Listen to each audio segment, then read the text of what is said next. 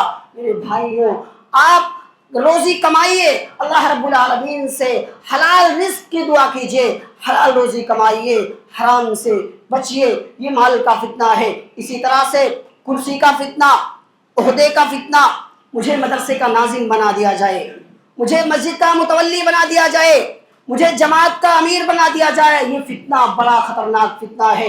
آج مسجد میں جھگڑے ہیں، جماعتوں میں جھگڑے ہیں، یہ فتنہ اتنا خطرناک ہے۔ اللہ کے رسول صلی اللہ علیہ وسلم فرماتے ہیں کہ بکریوں کے جھنڈ میں 2 بھوکے بھیڑیوں کو اگر ڈال دیا جائے تو اتنا نقصان نہیں پہنچے گا جتنا نقصان انسان کے دین کو، انسان کے ایمان کو 2 چیزوں سے پہنچتا ہے، ایک مال کی لالچ اور ایک عہدے کی لالچ۔ میرے بھائیوں، فتنے اتنے زیادہ ہیں، ہمیں فتنوں کے اس دور میں کرنا کیا ہے؟ فتنوں سے بچنے کے لیے ہم کیا کریں؟ تو فتنوں سے بچنے کے لیے سب سے پہلا کام جو ہمیں اور آپ کو کرنا ہے وہ یہ ہے کہ ہم جتنا ہو سکے اپنے آپ کو فتنے والی چیزوں سے بچا کر کے رکھے۔ اللہ کے رسول فرماتے ہیں سَتَكُونُ فِتَنٌ، کہ ان قریب فتنے بہت زیادہ ہوں گے، آنے والے زمانے میں فتنے بہت زیادہ ہوں گے۔ القائد خیر فیہا من القائم، ان فتنوں میں جو بیٹھا ہوگا وہ کھڑے ہوئے سے بہتر ہے۔ والقائم خیر فیہا من المعاشی، ان فتنوں میں جو کھڑا ہوگا وہ چلنے والے سے بہتر ہے۔ والمعاشی خیر فیہا من الساعی، اور ان فتنوں میں جو چل رہا ہوگا وہ اس سے بہتر ہے جو دوڑ رہا ہے۔ کیا مطلب؟ یعنی جتنا ہو سکے اپنے آپ کو فتنے والی چیزوں سے بچا کر کے رکھے۔ دوسری چیز فتنوں کے اس دور میں جو چیز ہمیں کرنی ہے وہ یہ ہے کہ ہر فتنے سے بچنے کا علاج ہمارے پاس موجود ہے، اور وہ ہے قرآن و حدیث۔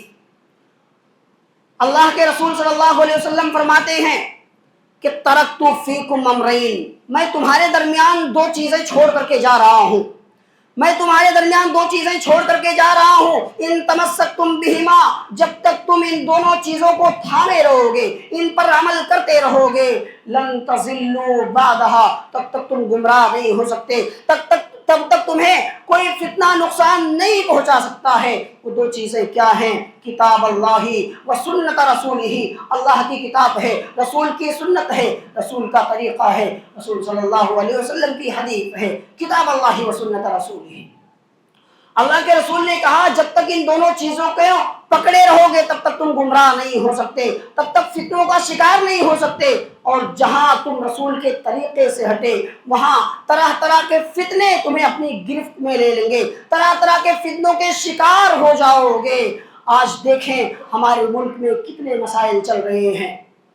ابھی وقف بورڈ کا مسئلہ ہے، مساجد و مدارس کا مسئلہ ہے، چند سالوں قبل پارلیمنٹ میں 3 طلاق کا مسئلہ آیا، حلالہ کا مسئلہ آیا۔ یہ سارے مسائل کیا ہیں؟ اگر ایک جملے میں کہا جائے تو یہ مسائل رسول کے طریقے سے ہٹنے کا نتیجہ ہے، اور کیونکہ اللہ تعالیٰ کہتا ہے فَلْيَحْذَرِ الَّذِينَ يُخَالِفُونَ عَنْ أَمْرِهِ أَن تُصِيبَهُمْ فِتْنَةٌ، کہ جو رسول کے طریقے سے ہٹے گا اسے ضرور کوئی نہ کوئی فتنہ پہنچے گا۔ آج ہمارے درمیان اختلافات ہیں، تنازعات ہیں، جھگڑے ہیں، لیکن ان کو حل کرنے کا طریقہ اللہ رب العالمین نے قرآن کریم میں بتایا ہے۔ اللہ کہتا ہے آؤ، شریعت نے جس کو سپریم کورٹ بنایا ہے، آؤ شریعت نے جس کے فیصلے کو آخری فیصلہ مانا ہے، اس میں لے چل کر کے اپنے مسائل کو حل کر لو۔ فَإِن تَنَازَعْتُمْ فِي شَيْءٍ فَرُدُّوهُ إِلَى اللَّهِ وَالرَّسُولِ، اے مومنوں، اے مسلمانوں، جب تمہارے درمیان آپس میں اختلاف ہو جائے، تنازعات ہو جائیں، جھگڑے ہو جائیں، تو فَرُدُّوهُ إِلَى اللَّهِ وَالرَّسُولِ، ان کو لے جا کر کے اللہ اور اس کے رسول کی عدالت میں حل کر لو، خدا قرآن اور حدیث کی روشنی میں حل کر لو۔ تو یہ دوسرا کام ہمیں فتنوں کے اس دور میں کرنا ہے میرے بھائی۔ اسی طرح سے تیسری چیز، فتنوں کے اس دور میں تیسرا کام جو ہمیں کرنا ہے وہ یہ ہے کہ اللہ کا ڈر، اللہ کا خوف، اللہ کا تقوی اپنے اندر پیدا کرنا ہے۔ اللہ کہتا ہے وَمَن يَتَّقِ اللَّهَ يَجْعَل لَّهُ مَخْرَجًا، کہ جو اللہ رب العالمین کا ڈر، اللہ کا خوف، اللہ کا تقوی اپنے اندر پیدا کرے گا، يَجْعَل لَّهُ مَخْرَجًا، اللہ تعالیٰ اس کو تمام طرح کی پریشانیوں سے نکال دے گا، وَيَرْزُقْهُ مِنْ حَيْثُ لَا يَحْتَسِبُ، اور اس کو حلال طریقے سے اتنی روزی دے گا کہ وہ سوچ بھی نہیں سکتا، وہ گمان نہیں کر سکتا ہے۔ آج آدمی حرام کام کرتا ہے چند پیسوں کے لیے، لیکن اگر وہ اللہ کا ڈر اپنے اندر پیدا کر لے، اللہ کا خوف پیدا کر لے، تو یہ آیت ہمیں یقین دلاتی ہے کہ اللہ رب العالمین حلال طریقے سے اتنی روزی دے گا کہ آدمی سوچ بھی نہیں سکتا ہے۔ ان تتقوا اللہ، اللہ کہتا ہے ان تتقوا اللہ یجعل لکم فرقانا ویکفر عنکم سیئاتکم، اللہ کہتا ہے کہ اگر تم اپنے دلوں میں اللہ کا خوف پیدا کرو گے، اللہ کا ڈر پیدا کرو گے، تو اللہ تعالی تمہیں صحیح اور غلط کے درمیان فرق کرنے کی صلاحیت دے گا، حق و باطل کے درمیان فرق کرنے کی تمیز دے گا۔ تو تیسری چیز ہمیں یہ فتنوں کو اس دور میں کرنا ہے کہ اللہ رب العالمین کا تقوی اپنے اندر پیدا کرنا ہے۔ چوتھی چیز، چوتھا کام جو ہمیں اور آپ کو اس فتنوں کو اس دور میں کرنا ہے میرے بھائیوں، وہ یہ ہے کہ دین کے کاموں میں جلدی کرنا ہے، دین کے کاموں میں فاسٹ ہونا ہے۔ بائک چلاتے ہیں آپ، گاڑی چلاتے ہیں، جہاں راستہ آپ کو کلین ملتا ہے وہاں گاڑی آپ کی 100 کی اسپیڈ میں بھاگتی ہے، 120 کی اسپیڈ میں بھاگتی ہے۔ دین کا راستہ ہائی وے ہے، دین کا راستہ اللہ کے نبی نے ہمیں جو دین دیا ہے وہ ہائی وے ہے، اس پر کوئی بریکر نہیں ہے، اس پر کوئی گڈھا نہیں ہے، دین بالکل کلین ہائی وے ہے۔ جب آپ کو دین کا کام کرنا ہو تو اسپیڈ آپ کی فاسٹ ہونی چاہیے۔ اللہ کے رسول کہتے ہیں بادروا بالاعمال فتنہ، فتنوں کے دور میں نیکی کرنے میں جلدی کرو، نیکی کرنے میں سبقت کرو۔ اسی لیے آپ دیکھیں صحابہ کرام کو اللہ کے رسول نے جب نیکی کرنے کا حکم دیا، کسی بھی نیکی کا حکم دیا، تو صحابہ کرام کبھی پیچھے نہیں ہٹے۔ اللہ کے رسول نے صدقات و خیرات کرنے کا حکم دیا، صحابہ کرام نے اپنے گھروں پر مال و دولت لٹا دیے۔ صحابہ اللہ کے رسول صلی اللہ علیہ وسلم نے حکم دیا، لوگوں کو بھائی چارے کا حکم دیا، تو صحابہ نے اپنے مال اور جائیداد میں لوگوں کو آدھا آدھا حصہ دے دیا۔ یہاں تک کہ صحابہ کرام میں سے بعض لوگوں نے کہا کہ ہمارے پاس 2 بیویاں ہیں، اگر آپ کہیں تو میں اپنی بیوی کو طلاق دے دوں، آپ اس سے شادی کر لیں۔ ابو طلحہ انصاری کا واقعہ میں آپ کو بتاؤں۔ ابو طلحہ انصاری اللہ کے رسول کے ایک محبوب صحابی ہیں۔ اللہ کے رسول کے پاس ایک شخص آتا ہے، اللہ کے رسول سے کہتا ہے اللہ کے رسول میں بھوکا ہوں، آپ کچھ کھانا کھلا دیجئے۔ اللہ کے رسول صلی اللہ علیہ وسلم اپنے گھروں میں پیغام بھجواتے ہیں کہ دیکھو کھانا ہے کہ نہیں ہے۔ اللہ کے رسول صلی اللہ علیہ وسلم کی اس وقت 9 بیویاں تھیں۔ اللہ کے رسول کے گھر سے جواب آیا کہ گھر میں کھانا نہیں ہے۔ اللہ کے رسول اس دور کے رہنما ہیں، لوگوں کے حاکم ہیں، ان کے گھر میں کھانا نہیں ہے۔ سلام اس پر جو امت کے لیے راتوں کو روتا تھا، سلام اس پر جو فرش خاک پر جاڑے میں سوتا تھا، سلام اس پر جو بھوکا رہ کے اوروں کو کھلاتا تھا۔ نبی صلی اللہ علیہ وسلم کے گھر سے جواب آیا کہ گھر میں کھانا نہیں ہے۔